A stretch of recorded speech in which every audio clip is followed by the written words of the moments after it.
All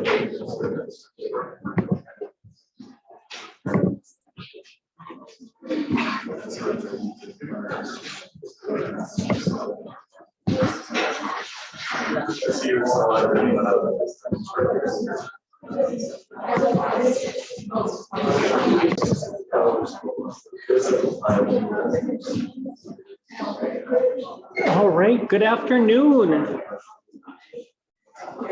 I have 2 o'clock. I'll go ahead and get started. My name is Jason Lawson. I teach here in the Occupational Therapy Department at the University of Mary. I've been here 10 years teaching, and I did my undergrad and graduate programs here at the University of Mary as well, and received my master's degree in occupational therapy from here. So welcome. I took a few classes in this room. Intro to Chemistry, I believe, was one of them. And so it is kind of a blast from the past, I guess. So welcome. I'm going to share with you a little bit about the profession of occupational therapy and see where you guys are at and maybe see where your interest lies. I can certainly answer any questions you might have about this great profession.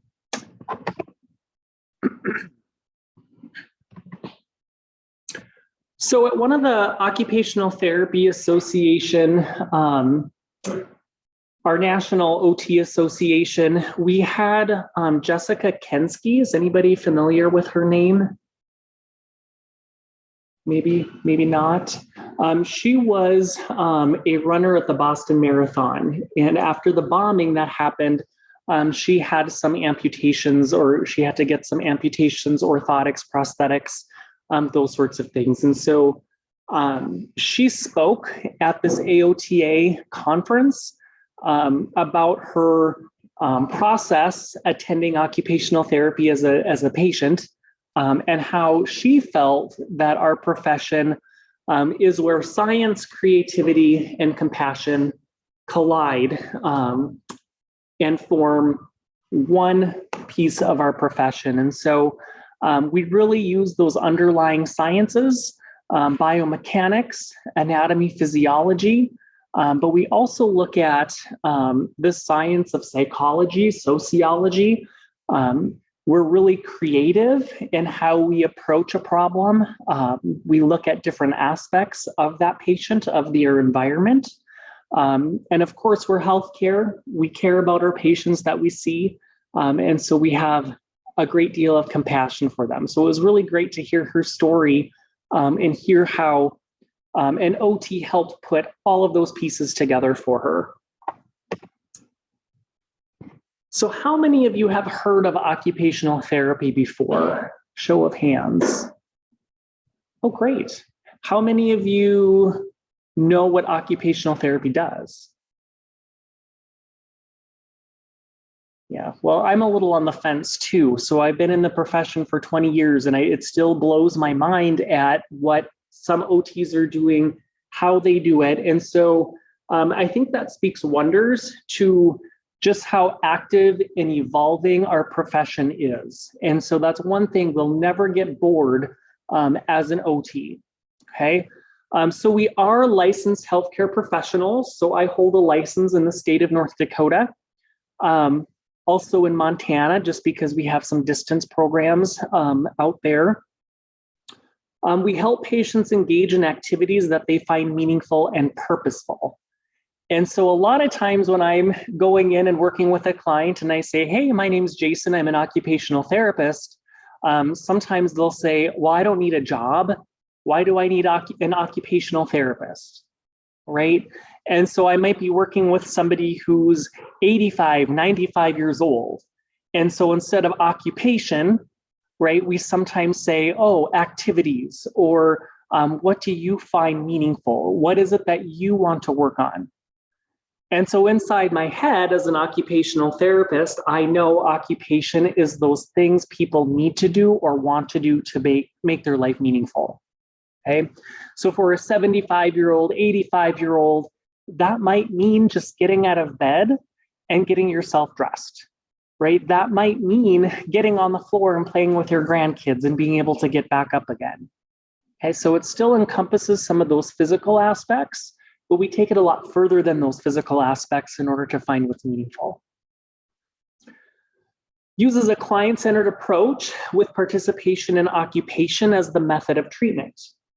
Okay, so again, finding out what's very meaningful to our client is where we focus at. Okay, what is it that they want to do?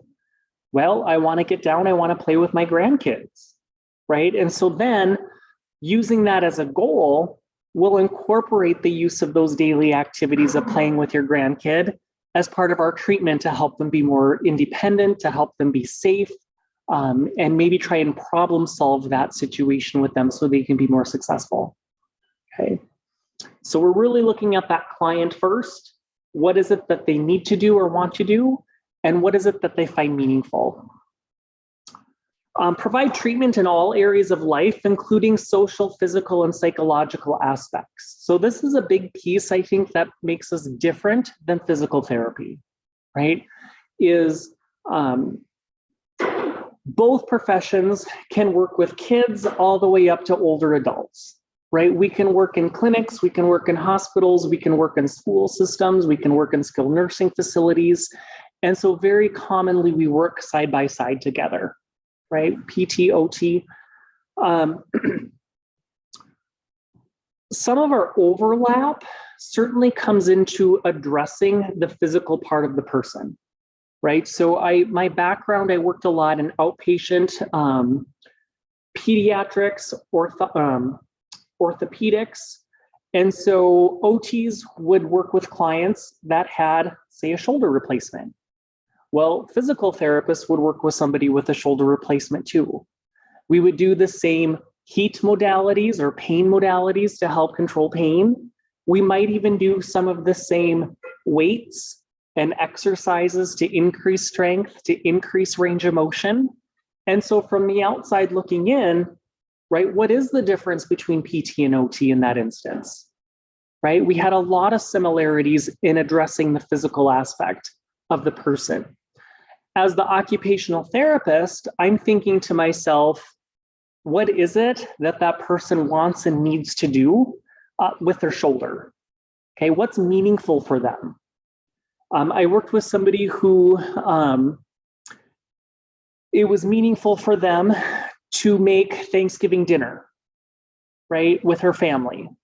And she wanted to get her shoulder strong enough. She was really worried about putting the turkey in and out of the oven, right? And so that was the center, or that was the focus of our goals for her, being able to cook Thanksgiving dinner. Okay. Now that physical therapist might have on their treatment goal will increase shoulder range of motion to a certain degree.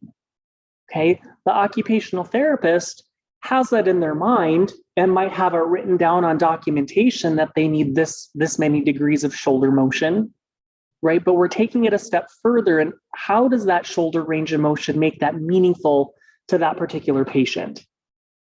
Okay, by making it meaningful for that patient, we're considering that psychological aspect of them. How would she feel if she wasn't able to make Thanksgiving dinner for her entire family, her extended family? Right? She'd be sad. She'd be upset. She'd be disappointed. She obviously was having some anxiety over that already. Okay. And so we're keeping that in mind. We're using that as a motivator to help people. Okay. Also her social situation. Okay. How do you think she would feel if she wasn't able to have all of her family be present with her during that holiday? Okay. Not being able to be social with those people she cared about. And so it doesn't just become about the shoulder, right? It becomes about what she wants, what she needs to do, and why does she hold that so meaningful for her as part of her treatment.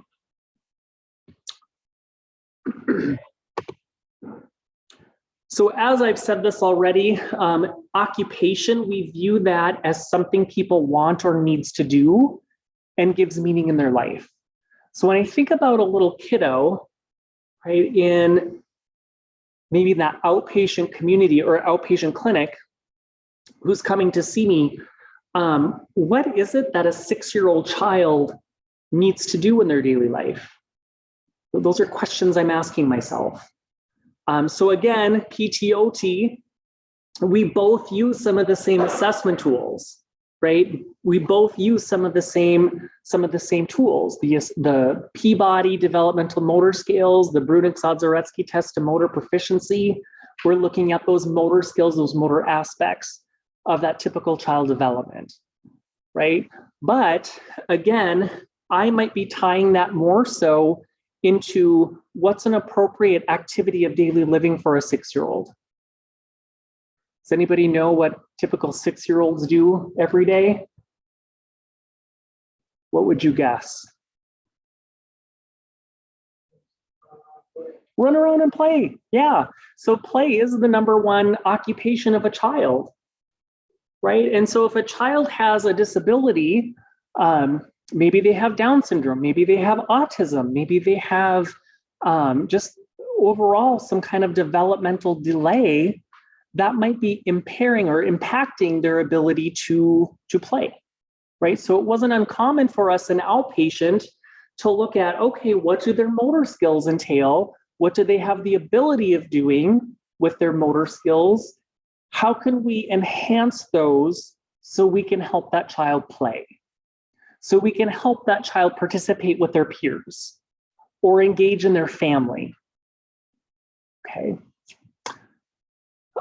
Instrumental activities of daily living. And so these are those higher level activities of daily living. These might include doing chores, right? Taking care of pets, maybe some money management types of things. So going to the store and making a purchase. What do you think is appropriate for a 6-year-old? What do you think, what kind of chores do you think they do at home? Do you remember when you were 6? Is there anything your family made you do? Yeah. Take out the trash, right? So I worked with a young man who was diagnosed with autism on the spectrum. And I had to teach him those sequencing tasks of, okay, first the garbage gets full. Next, I tie it. Then I lift it up. Then I take it out the front door. Then I place it in the dumpster. So I had to work with him on all of those steps, right? Then I had to do some strengthening because the poor little kiddo didn't have a lot of strength to do that, right? So we were doing arm bike, we were doing obstacle courses, we were doing some really fun strengthening types of things, right? In an effort to help him do more household chores. And so that was my goal, for him to be able to take out the trash. Rest and sleep are considered occupations as well. Education. So you do see OTs in the school system working with kiddos. Work. So we do work with people on returning to work. Play. Again, play is a huge childhood occupation. For adults, leisure is rather important, right? And also social participation. So we work or we look at all of these different areas and we consider these aspects occupation. So we are considered healthcare professionals. Again, we treat individuals of all ages with a wide variety of medical conditions or medical problems that are limiting their ability to engage in their occupations or in those activities that they want or maybe have to complete. And so you can see here somebody's helping this lady doing some cooking tasks, right? And so certainly without being able to cook for herself, if she lives home independently, right, and she needs help cooking, what happens if you don't eat? You die. This is what I tell my OT students, right? The importance of occupation. What happens if you can't clean yourself up? if you can't take a shower, if you can't wash your hands, if you can't bathe, if you can't complete your hygiene, especially during a global pandemic.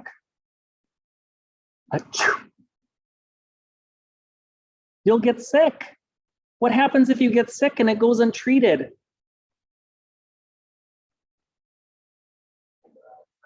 You die. Okay, so without being able to do the things we want or need to do, right, it certainly can impact health and wellness. Okay. So where do OTs work? I kind of alluded to this a little bit already. We work a lot in hospitals. And so I'm thinking acute care, right? Somebody has a knee replacement. They're staying in acute care for a few days. OT is getting involved there. We're seeing, can you get out of bed?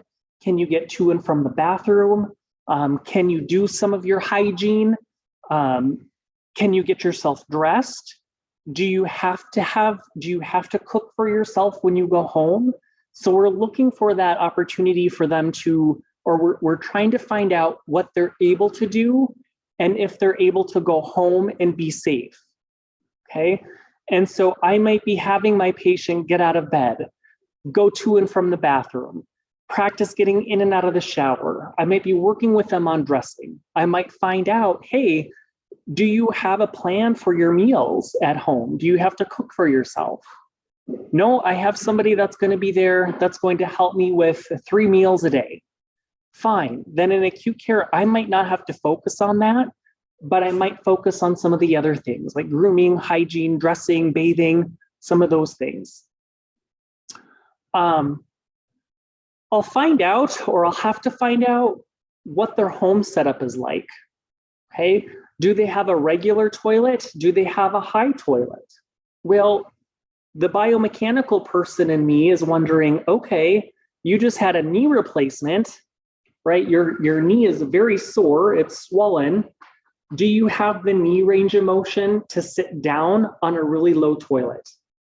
Or if we raise that toilet seat and give you a raised toilet seat, you won't have to bend your knee as far and you'll be more safe and independent with your toileting at home.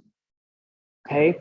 Now the physical therapist, on the other hand, is going to go in there, do goniometry measurements with that knee, and okay, you're at this many days post-op. Let's try and work on that knee flexion, right? But me as the OT, I'm going, hey, do they just have enough so they can sit to stand safely? Okay. Rehab hospitals. So rehab hospitals are facilities that focus more on rehabilitating somebody, maybe after a stroke, a traumatic brain injury, a spinal cord injury, some kind of a burn accident, okay, some kind of major traumatic accident that might happen. And we're looking at them tolerating so many hours of therapy, PT, OT, speech. And if they can tolerate that much therapy, they may go to this rehab hospital. Okay, during this rehab hospital, our focus as a team, PT, OT, speech, anybody else on our team, is looking at how can we get this person home? What do we have to work on in order for them to go home? Okay. Skilled nursing facilities or nursing homes. I get a lot of questions from students asking, well, what is a therapist's responsibility for a nursing home? Okay, it's end of life. Are those daily activities as meaningful for them? And yes, they are. They are meaningful for them. And so we might help a resident be as independent as they can. Okay, we might help a resident get stronger so they don't have as many falls in their room. So we might work with a patient on using a wheelchair and getting to and from the dining room so they can be more social, right? So they can spend more time outside of their room and they're not as socially isolated. Outpatient clinic, private practice. I've shared some of those examples already where their clients maybe come to you. for maybe something a little more specific or specified, like maybe a shoulder replacement, tennis elbow, carpal tunnel syndrome, trigger finger, something a little bit more medical based. There is more and more outpatient therapists that are traveling to and from patients' homes to try and fill that gap, because there's a lot of people that don't have the ability to go out of their homes to and from appointments every day, right? And so there are some therapists, some companies that are actually going to and from the patient's home, which is more convenient for them. You'll see OTs in the school system. You'll see OTs focusing more on prevention and wellness, maybe getting into more sports, more fitness, home health care, where they do go to people's homes and they work with people who are considered homebound, so not able to leave their home. Working in the workplace. You'll see OTs pop up in different government agencies or military. There's places for OTs, as well as research centers. Doing research, clinical research, research and education. So here's a whole bunch of different medical conditions that OTs frequently see. Okay, so somebody with arthritis can be osteoarthritis, it can be rheumatoid arthritis. I think one of my favorite examples I share with arthritis, and kind of goes under hand injuries as well, is there was a lady who went to physical therapy for a while. She was having a lot of joint pain, hand pain in her fingers, wrists, elbows, shoulders. And so they would do some pain modalities with her. They would do some gentle range of motion, right? Try and do some gentle strengthening. But her concern was she had saved up her entire life to go on an Alaskan fishing vacation. And so she was really worried, what's going to happen if I catch a big salmon or halibut and I'm not able to reel it in because I have hand pain or because of my joints, okay? And so we brought her in to OT, right? And we really looked at her finger range of motion, how she can work on swelling. If we can work on swelling, that's going to increase her range of motion, that's going to decrease her pain. How can we gently increase her strength? But also, how can we protect her joints from getting further damage? And so she actually brought in our treatment session, right? We did all of the pain stuff. We did all of the range of motion. We did all of the exercises. But I actually had her bring in her fishing rod, right? And I had her simulate some things for me going through those motions.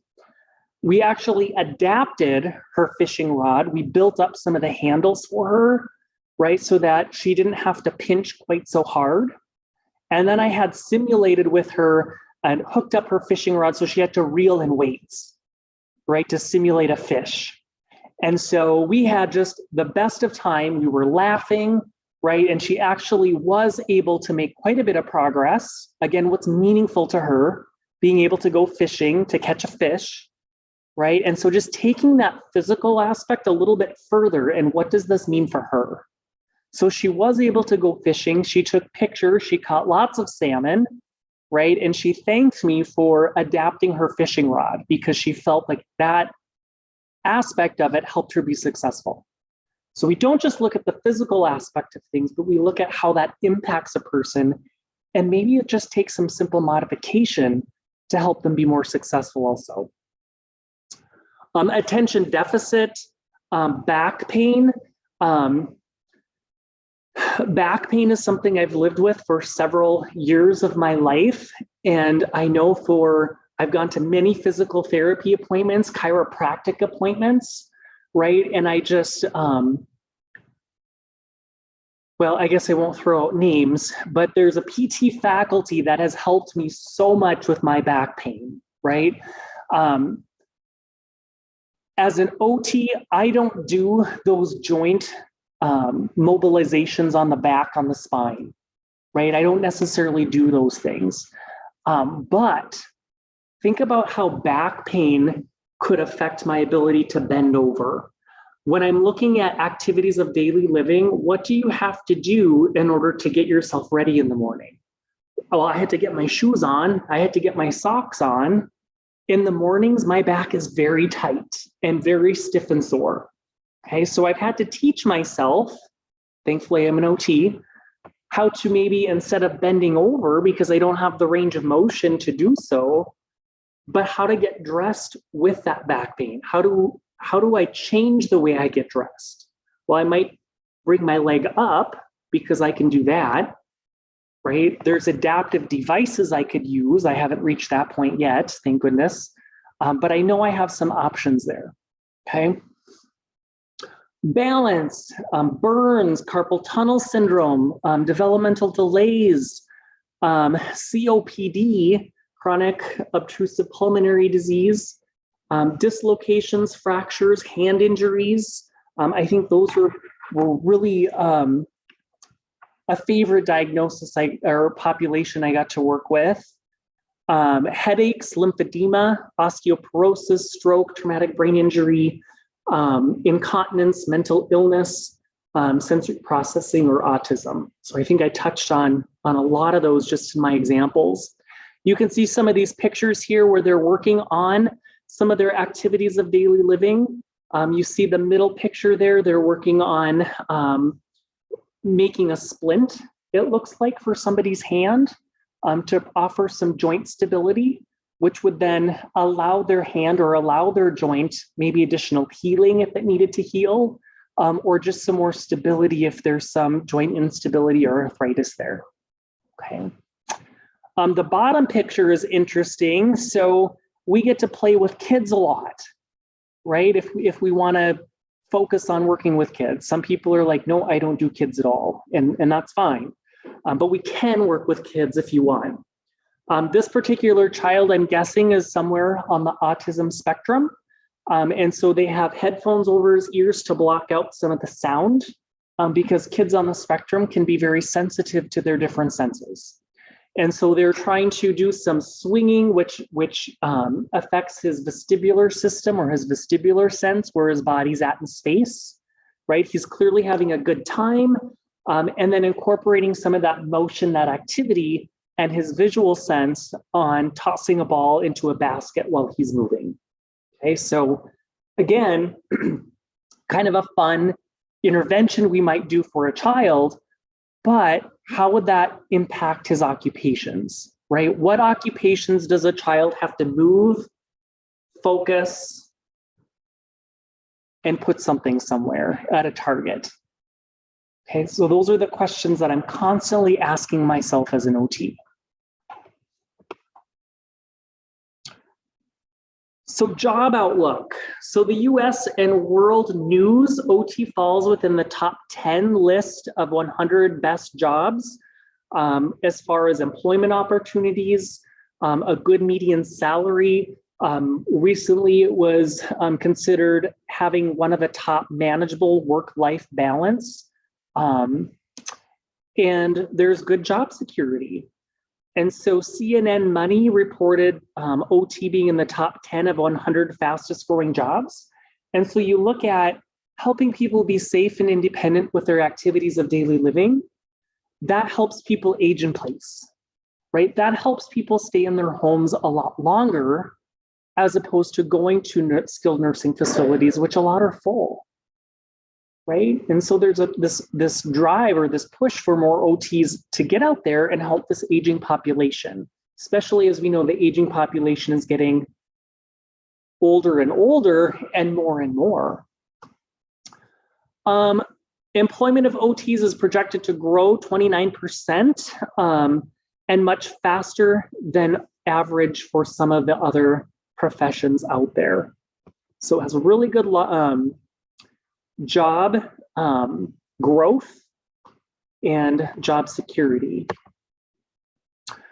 This is fairly old. I can't remember, was it 20? It was a couple years ago when I updated this. And so you'll see the lower 10% of OTs and then the upper 10% of OTs. I can tell you that the upper 10% of OT salaries. It depends where you want to go. Typically on the West Coast, you'll see OT salaries reaching 100,000 or even more than that. However, that cost of living can be pretty high also, right? There is such a shortage of occupational therapists in Montana, in the state of Montana. We do have had some grads that have recently gone there to practice, and they're making $100,000 working in a skilled nursing facility.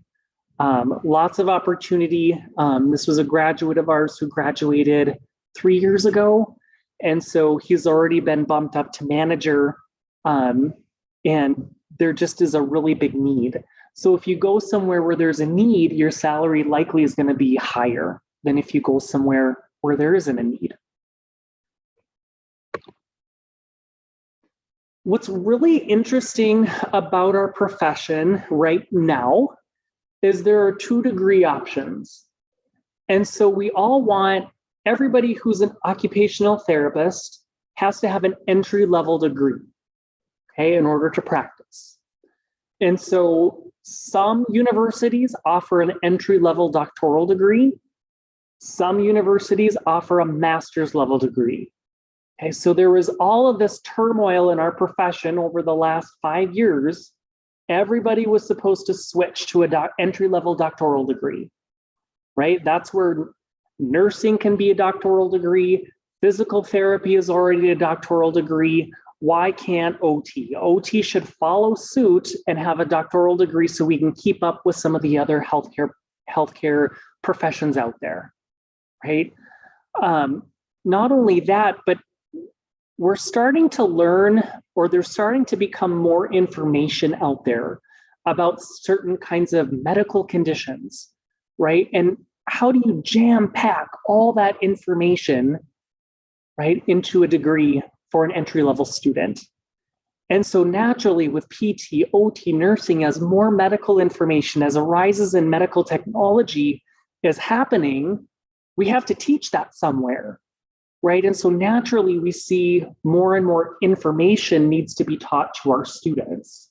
So that's the other push for it, okay?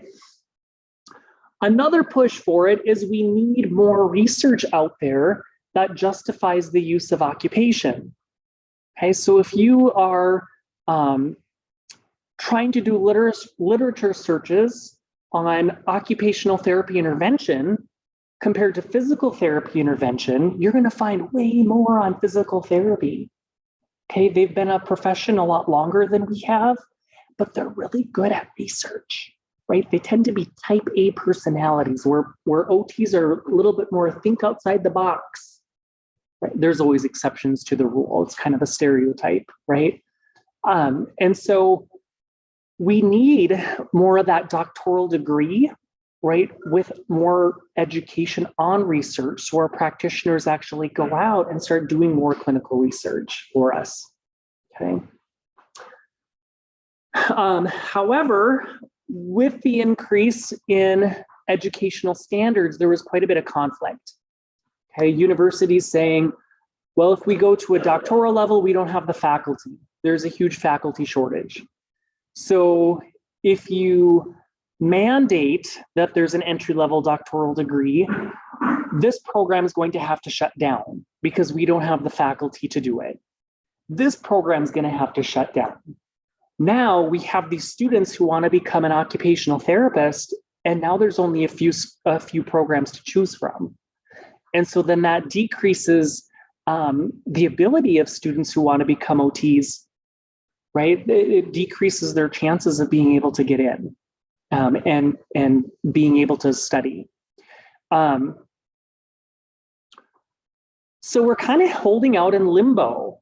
We think that the profession is likely going to mandate at some time that it's an entry-level doctoral degree.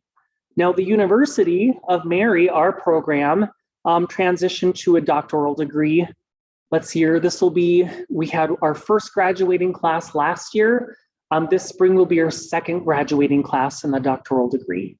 So I'll talk a little bit more about that in a little bit.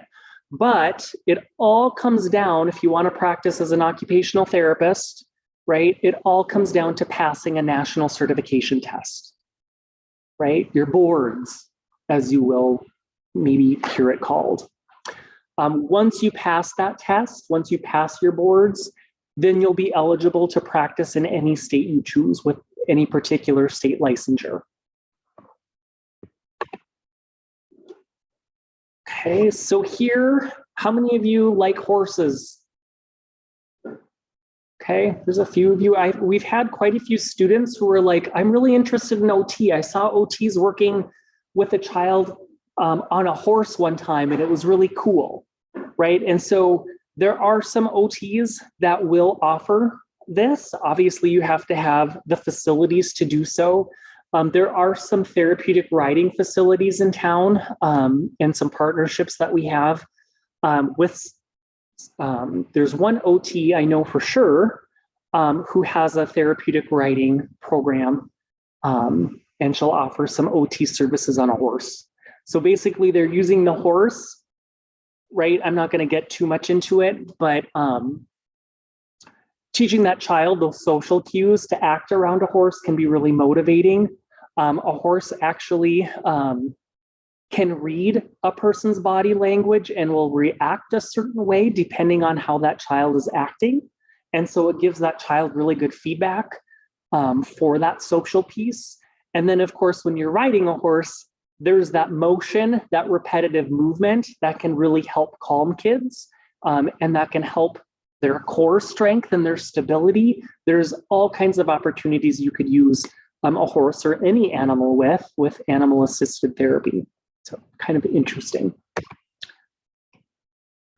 So ways you can prepare to be admitted into an OT program is looking at our OT programs and the requirements. And so start looking sooner than later. You may even want to look about 2 years before applying, if not even a little bit sooner. Every OT program has different requirements that you'll likely have to meet, okay? Maybe it's grade point average. Maybe it's a certain number of volunteer hours or observation hours with an occupational therapist. That way we know if you've gotten exposed to OT and you're pretty darn sure you think it's cool and you want to stick with the program, okay? Certain courses you would have to take. So again, we're really heavy in anatomy, physiology. We're really heavy in maybe kinesiology, maybe chemistry or physics, maybe some statistics, psychology. Some of those tend to be our most common undergrad courses that we recommend or we require. Seek help from your pre-OT or health professions advisor. Right now, let's see here. Okay, I'll get to that later here. Again, as I mentioned, you may be asked to do some OT observations, and that's been really, really tricky right now with COVID, right? And so a lot of these, again, requirements, it might be helpful if you reach out to maybe the program manager of the OT program, okay? I know our program chair, Dr. Sibla, has waived OT observations lately because somebody has said, hey, I can't get in to get the observations, right, because of COVID. And she's like, hey, I perfectly understand that. Let's get you here. There's enough with pro bono. We have our OT pro bono clinic where we see clients, right? There's some opportunity for you in year one of our program to get some of those observations, okay? So again, having that early conversation early on is very helpful. The GRE test, and so that's something some programs require it. Our first few years of admissions, we required it, and now it seems like we don't really, like we're getting rid of it here for our program. So you wouldn't have to take the GRE if you're looking at UMary OT program. There may be specific references to request for, and then opportunity to apply early. So right now, we have programs called Early Assurance, where if you're a high school senior, and you've had a certain score on your ACT test, you have a certain GPA coming into whatever undergrad program you're in, we'll actually hold a spot for you in our OT program. So when you get your undergraduate degree, you will already have a spot for you in our program, okay? We've been really trying to work with admissions to help students gain access to that, and we really miss a lot of those, right? And so we have, are you guys freshmen, sophomores? Thumbs up, thumbs down. Freshmen, sophomores, right? Okay, good. So, you know, our program director has talked about extending that. Like if you know you want to go into OT now, right, and you're in your freshman, sophomore year, to reach out to her to let her know that and see if maybe she would extend that early assurance for you guys, okay? So I'm just throwing that out there. Again, apply early. Seek out your health professions advisor or reach out to those program directors.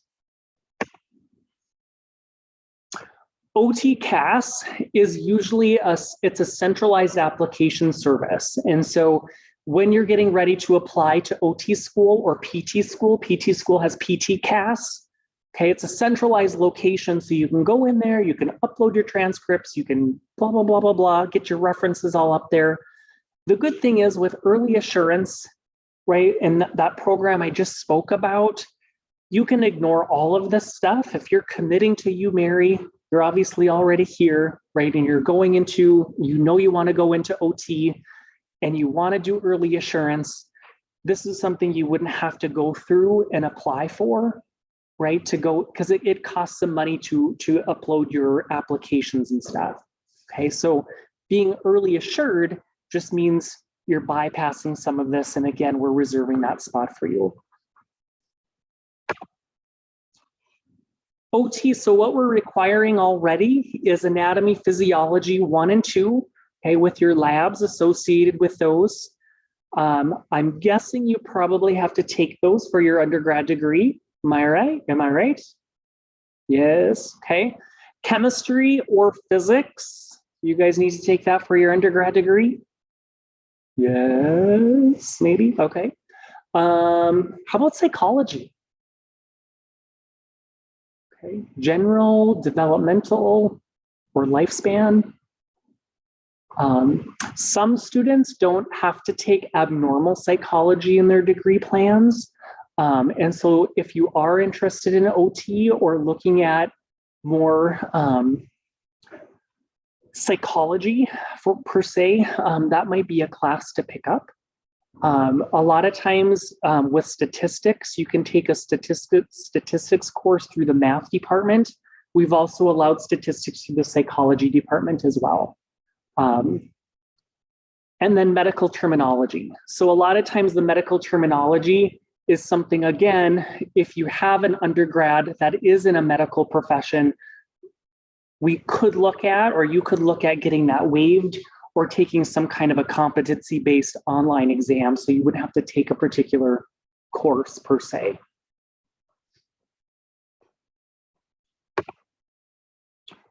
So how long is our OT program? Typically it's 3 years following your undergraduate degree, okay? And so typically OTD programs require that bachelor's degree being prior to your admissions. I think my future slide talks about some of those common majors.